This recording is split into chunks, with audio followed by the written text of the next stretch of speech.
नमस्कार दोस्तों, मैं राजकुमार मौर्य प्रखर इंडिया यूट्यूब मंच पे आपका स्वागत है। इस वीडियो में बात करेंगे स्वामी प्रसाद मौर्य की, समाजवादी पार्टी की और पल्लवी पटेल की। क्यों बात करेंगे? क्योंकि स्वामी प्रसाद मौर्य कुछ समय पहले समाजवादी पार्टी में ही थे। स्वामी प्रसाद मौर्य के साथ साथ पल्लवी पटेल भी समाजवादी पार्टी के गठबंधन में कुछ समय पहले थे।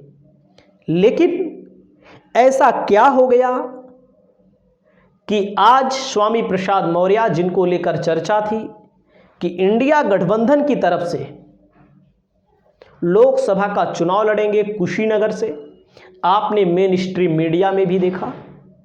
और मैंने तो यहां तक बता दिया था कि स्वामी प्रसाद मौर्य को लेकर के कांग्रेस प्लान बना रही है कि अगर कांग्रेस के परिवार से कोई कांग्रेस प्रियंका गांधी, राहुल गांधी के परिवार से अगर कोई रायबरेली से नहीं लड़ता तो स्वामी प्रसाद मौर्य के ऊपर विचार हो सकता है। तो यहां पर मामला अटक गया है। स्वामी प्रसाद मौर्य ने अपने 2 प्रत्याशी घोषित कर दिए हैं, कुशीनगर से खुद लड़ने के लिए, और एसएस चौहान जी हैं जो देवरिया से प्रत्याशी घोषित कर दिए गए हैं। बात शुरू होती है स्वामी प्रसाद मौर्य के बयानों से। स्वामी प्रसाद मौर्य जो बयान दिया करते थे, उन बयानों को लेकर के कहीं ना कहीं समाजवादी पार्टी घिरती हुई नजर आती थी। और जाहिर सी बात है, स्वामी प्रसाद मौर्य बौद्ध धर्म को मानते हैं। स्वामी प्रसाद मौर्य अन्याय के खिलाफ बात करते हैं, सभी बातें उनके स्थान पर सही हैं। लेकिन कहीं ना कहीं स्वामी प्रसाद मौर्य की इन बातों से अखिलेश यादव या समाजवादी पार्टी असहज महसूस करती थी, जिसको लेकर के शिवपाल यादव ने भी, राम गोपाल यादव ने भी और डिंपल यादव ने भी बताया कि उनका व्यक्तिगत मामला है, उनका व्यक्तिगत बयान है, पार्टी का बयान नहीं है। तो उसी बीच जब राज्यसभा का चुनाव का ऐलान होता है तो उसी बीच स्वामी प्रसाद मौर्य इस्तीफा देते हैं राष्ट्रीय महासचिव से।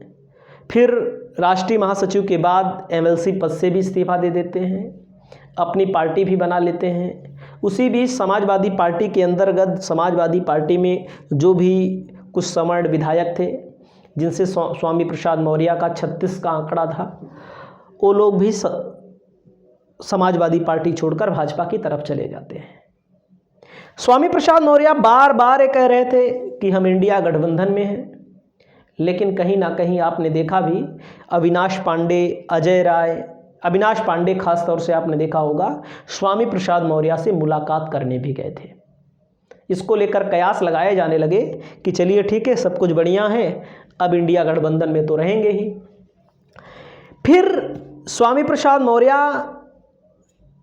ने अखिलेश यादव की तारीफ भी की। अखिलेश यादव ने भी बोला कि कब हमारी पार्टी को छोड़कर गए, और स्वामी प्रसाद मौर्य ने ऐलान किया कि हम इंडिया गठबंधन के सपोर्ट में रहेंगे, ऐसा कोई कार्य नहीं करेंगे जिससे इंडिया गठबंधन को नुकसान हो।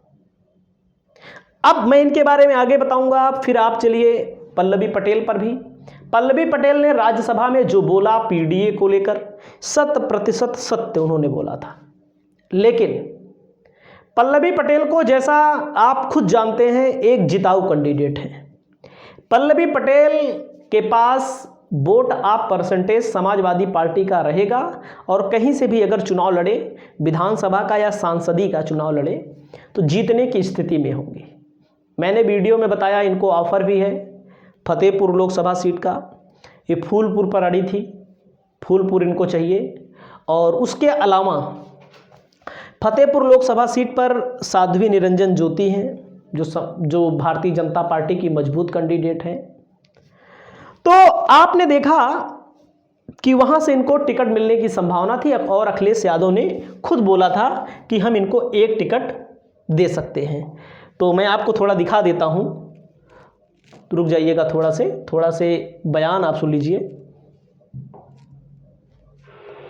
उसमें बातचीत में जो उन्होंने कहा वो मैंने स्वीकार। जयंत चौधरी पर पहले केवल एक सवाल मुजफ्फरनगर का था। मैंने उनसे कहा कि अगर मुजफ्फरनगर में आप अपने किसी परिवार को लड़ाना चाहते हैं तो हम उस पर भी विचार कर लेंगे। पर आपकी पसंद नरेंद्र मलिक थे, और उन्होंने, जब मेरी पसंद नरेंद्र मलिक थे, तो उन्होंने कहा मैं बात करना चाहता हूं उससे। हरिंदर मलिक उनसे मिलकर के आए और अपनी बातचीत की, और उसके बाद पता लगा कि गिनती में 7 छोटा है, 2 बड़ा है। दुख हुआ जहां पैसे छोड़कर चले गए, राज्यसभा भी दी आपने। सवाल ये नहीं है, इससे बड़ा सवाल ये कि एक लोकसभा नहीं हमने धोखा खाया, 2 लोकसभा खोई हमने। जिस समय उनके विधायक आए थे और राज्यसभा मांग की थी उन्होंने, उस समय उनसे मैंने कहा था कि हमारा साथ देना। उन सभी विधायकों ने कहा था कि हम आपका साथ देंगे, लेकिन वो साथ नहीं दे पाए। चंद्रशेखर को भी आपने नवीनों से उम्मीदवार नहीं बनाया? क्योंकि अब हमारा जो अनुभव रहा है, जिन जिन साथियों को साथ लिया है समाजवादी ने, उन्होंने समाजवादी पार्टी से तो लाभ लिया है, लेकिन समाजवादी पार्टी को कुछ खास देकर के नहीं गए। इसलिए बहुत सावधान है हर चीज से। स्वामी प्रसाद मौर्य को महासचिव बनाया, आखिरकार बाहर का रास्ता दिखाना पड़ा। नहीं, मैंने रास्ता नहीं दिखाया। कुछ लोग अपने आप चले जाते हैं, हम रोकते नहीं उन्हें। पल्लवी पटेल भी बाहर चली गई। नहीं, अगर आप कोई जीतने वाला प्रत्याशी है तो विचार किया जा सकता है। एक सीट पर आप 3 सीटें मांग रहे हैं और कुछ भी मांग रहे हैं, ये डिमांड मैं नहीं पूरी कर सकता हूं। क्या मैं राज्यसभा की डिमांड पूरी कर सकता हूं? क्या मैं एमएलसी की डिमांड पूरी कर सकता हूं? देख सकते हैं आपके सामने अखिलेश यादव ने खुद कहा कि 1 सीट इनको मिल सकती थी। वो सीट कोई भी हो सकती थी, लेकिन कहीं ना कहीं कुछ नेताओं को लगता है कि समाजवादी पार्टी हो या बीजेपी में भी कुछ भी नेता हैं, कुछ लोगों को लगता है ना हमसे पार्टी चल रही है। पल्लवी पटेल का सम्मान था, और सम्मान इसलिए था कि वो विपक्ष की आवाज़ थी पल्लवी पटेल, और पल्लवी पटेल ने 3 सीटें मांगी, 3 सीटों पर उम्मीदवार घोषित किए, कौशाम्बी, फूलपुर और मिर्ज़ापुर। फिर आपने देखा ऑफर आया बीएसपी की तरफ से, बीएसपी ने भी मना कर दिया। अब ओवैसी से मिलने गई हैं। पल्लवी पटेल की पार्टी हमारे यहाँ बहुत ज़्यादा चुनाव लड़ती है प्रतापगढ़ लोकसभा सीट के अंतर्गत। मैं जानता हूँ कि जो उनकी बहन है अनुप्रिया पटेल, अगर पटेल के पार्टी के नाम पे को वोट देता है, लोग वोट देते हैं पार्टी के नाम पे, तो अनुप्रिया पटेल को देते हैं, ना कि पल्लवी पटेल को देते हैं। अब ओवैसी के साथ गठबंधन करेंगी, कुछ नहीं मिलने वाला। मैं आपको बता रहा हूं, कुछ नहीं मिलेगा।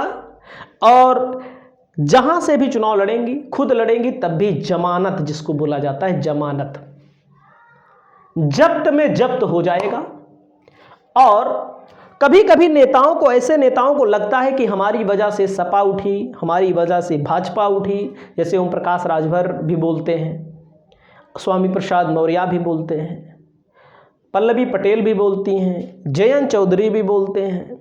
इनके होल्ड जहां पर है, मैंने देखा है, मैंने आंकड़ा निकाला, एक एक विधानसभा सीटों का मैं आंकड़ा निकालता हूं, जहां पर इनका होल्ड है वहीं पर ये लोग बुरी तरह चुनाव हारे हैं।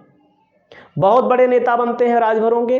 अरविंद राजभर को चुनाव लड़ाया था इन्होंने, अनिल राजभर बीजेपी के खिलाफ, बुरी तरह चुनाव हारे थे, इतनी बुरी तरह चुनाव हारे थे। स्वामी प्रसाद मौर्य बुरी तरह चुनाव हारे थे। कृष्णा पटेल हमारे यहाँ से चुनाव लड़ी थी बुरी तरह, 10-20 हज़ार 25-30 हज़ार वोट से कोई चुनाव हारता है। कृष्णा पटेल चुनाव लड़ी थी। लिफाफा चुनाव चिन्ह था, कोई नहीं जानता लिफाफा, कुर्मी नहीं जानते लिफाफा चुनाव चिन्ह, जिनकी राजनीति करती हैं। अब क्या होगा? अब ओवैसी जी के साथ गठबंधन हो चुका है, 2-4-10 सीटों पर चुनाव लड़ेंगे, जमानत जब्त हो जाएगी, सारा मामला फिनिश हो जाएगा। वहीं पर अगली मैं बात करता हूं स्वामी प्रसाद मौर्य दी।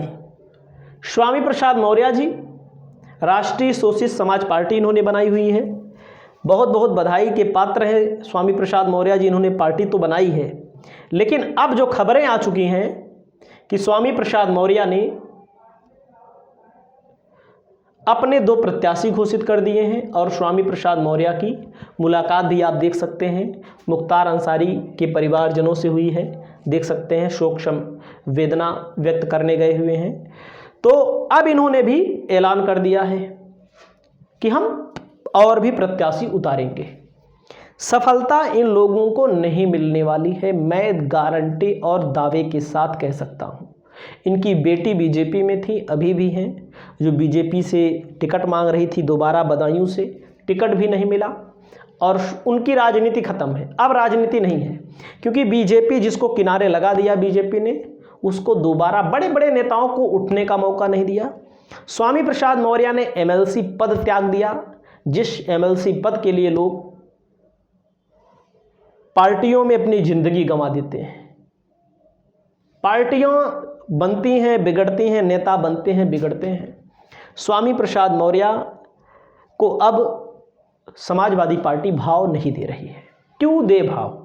मैं बोलता हूं मौर्य हैं, हम भी मौर्य हैं, तो इसके कारण नहीं, जाति का मतलब ये नहीं।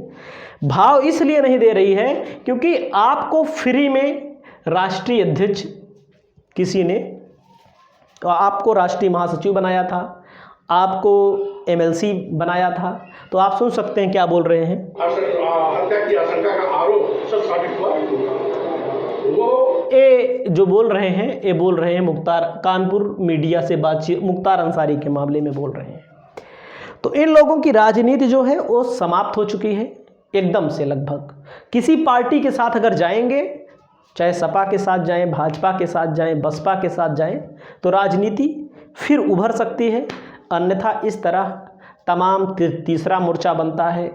विधानसभा में भी तीसरा मोर्चा बना था, कितनी कामयाबी मिली, एक भी सीट नहीं जीत पाया तीसरा मोर्चा, तो एक भी सीटों पर जमानत नहीं बच पाई तीसरे मोर्चे की। तो आपकी जो राय हो आप व्यक्त करिए। और इन लोगों का जो राजनीतिक ऑफर है वो ख़त्म हो चुका है। अब समाजवादी पार्टी अकेले चुनाव लड़ने जा रही है।